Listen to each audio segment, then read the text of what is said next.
Now this circuit we're looking at, I jumped to the NVMe PCIe circuit.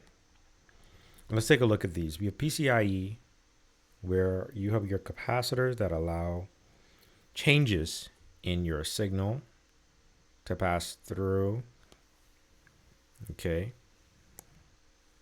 Interesting setup on the capacitors here. These would be part of an extended net for PCIe.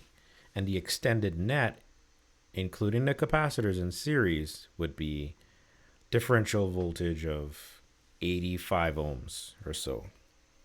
85 to 100 ohms, I believe, for PCIe. Notice here we have our voltage coming into the circuit, resistor, and whatnot. Sus clock. We have another VDD, so that's looking good. Okay, what I want to do is delve into the PCB layout of this thing. The rest of the circuits in here, you know, you have your fan header. It's for a fan, carrier board configuration, button header, pinout serial port. That can be reviewed inside of their documentation. And then for the mechanical part, you got your mounting holes, okay, for the module. There's the GPIO expansion header. I mean, that's general purpose input output.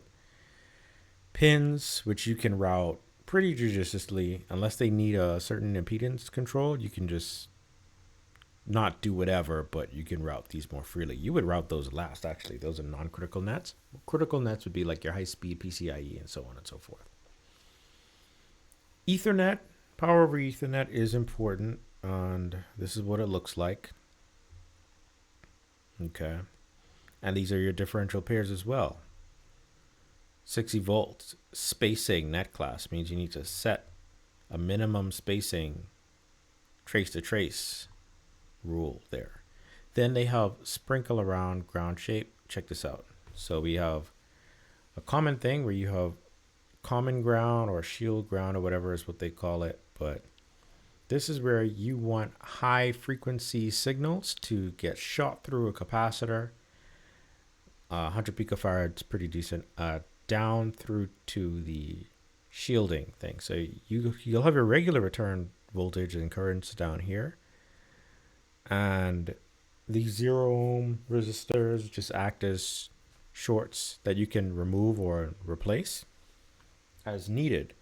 And as capacitor, you have any high frequency noise, they're going to get shot through by that capacitor in response to the changing voltage, sudden changes in voltage, and removed from the general ground, because everything else depends on the quote-unquote ground or reference, zero voltage reference.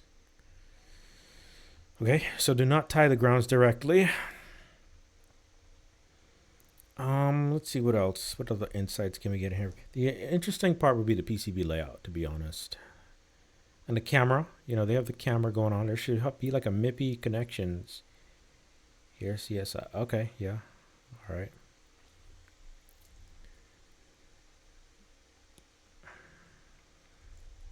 You got some voltage clamping going on here, if that's what it's called. 4 camera support. 4 configurations for these connections. Great for computer vision applications, especially if you got, you know, AI boards connected to the SODIMM connector.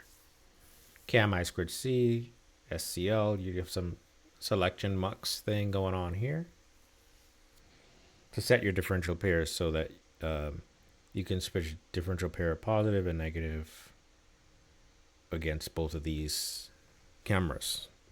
So I'm not sure if 2 cameras are active at the same time or whatnot. I have to check the hardware design guide.